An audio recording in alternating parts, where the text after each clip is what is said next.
जिन घरों में मैं अखबार डालता हूँ उनमें से एक का मेल बॉक्स उस दिन पूरी तरह से भरा हुआ था, इसलिए मैंने उस घर का दरवाजा खटखटाया। उस घर के मालिक बुजुर्ग व्यक्ति श्री चटर्जी ने धीरे से दरवाजा खोला। मैंने पूछा, सर आपका मेल बॉक्स इस तरह से भरा हुआ क्यों है?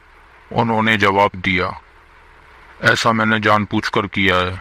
फिर वे मुस्कुराए और अपनी बात जारी रखते हुए मुझसे कहा, मैं चाहता हूँ आप हर दिन मुझे अखबार दें।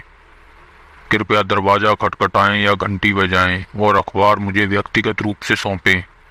मैंने हैरानी से प्रश्न किया, आप कहते हैं तो मैं आपका दरवाजा जरूर खटखटाऊंगा, लेकिन यह हम दोनों के लिए असुविधा और समय की बर्बादी नहीं होगी? उन्होंने कहा, आपकी बात सही है, फिर भी मैं चाहता हूं कि आप ऐसा करें। मैं आपको दरवाजा खटखटाने के शुल्क के रूप में हर महीने 500 रुपये अतिरिक्त दूंगा। विनती भरी अभिव्यक्ति के साथ उन्होंने कहा, अगर कभी ऐसा दिन आए जब आप मेरा दरवाजा खटखटाएं और मेरी तरफ से कोई प्रतिक्रिया ना मिले तो कृपया पुलिस को फोन करें। उनकी बात सुनकर मैं चौंक सा गया और पूछा, क्यों सर? उन्होंने उत्तर दिया, मेरी पत्नी का निधन हो गया है, मेरा बेटा विदेश में रहता है और मैं यहाँ अकेला रहता हूँ। कौन जाने मेरा समय कब आएगा।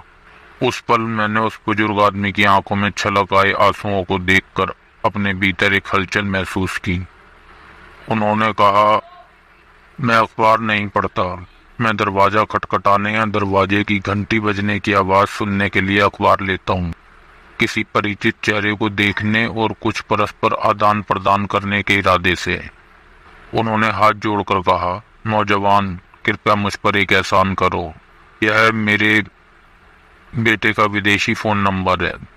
अगर किसी दिन तुम दरवाजा खटखटाओ और मैं जवाब ना दूं तो कृपया मेरे बेटे को फोन करके इस बारे में सूचित कर देना। इसे सुनने के बाद मुझे एहसास हुआ कि हमारे दोस्तों के समूह में बहुत सारे अकेले रहने वाले बुजुर्ग लोग हैं। कभी कभी आपको आश्चर्य हो सकता है कि वे अपने बुढ़ापे में भी फोन से संदेश क्यों भेजते रहते हैं, जैसे वे अभी भी बहुत सक्रिय हों। दरअसल सुबह शाम इन अभिवादनों का महत्व दरवाजे पर दस्तक देने या घंटी बजाने के अर्थ के समान ही है। यह एक दूसरे की सुरक्षा की कामना करने और देखभाल व्यक्त करने का एक तरीका है। आजकल फोन पर बहुत सी सुविधाजनक एप्लीकेशन है।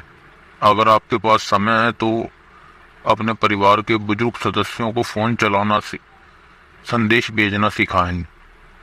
किसी दिन यदि आपको उनकी सुबह की शुभकामनाएं या संदेश नहीं मिलता है तो हो सकता है कि वे अस्वस्थ हों और उन्हें आप जैसे किसी साथी की आवश्यकता हो।